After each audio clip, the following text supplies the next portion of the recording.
Hi everyone, in front of me I've got BLACKVIEW Tab 13 and let me share with you how to clear the browser on this device.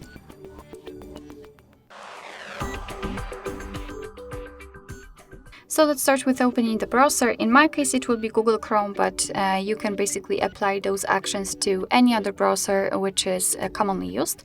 So let me open the browser and then tap on the three dots icon in the right upper corner.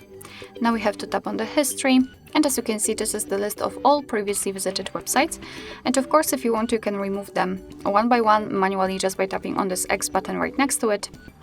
But if your list is too long to do that manually, simply tap on Clear Browsing Data at the top, and here we've got some basic and advanced options. So in basics we've got browsing history, cookies and site data, and cached images and files, and in advanced we've got also saved passwords, autofill from data, and site settings. If you want to, you can change the time range also from last hour to all time.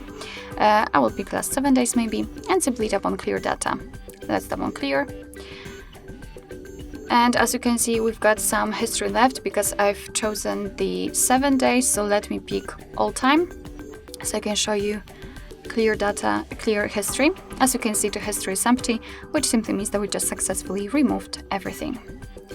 Alright, so that will be all. Thank you so much for watching. I hope that this video was helpful, and if it was, please hit the subscribe button and leave the thumbs up.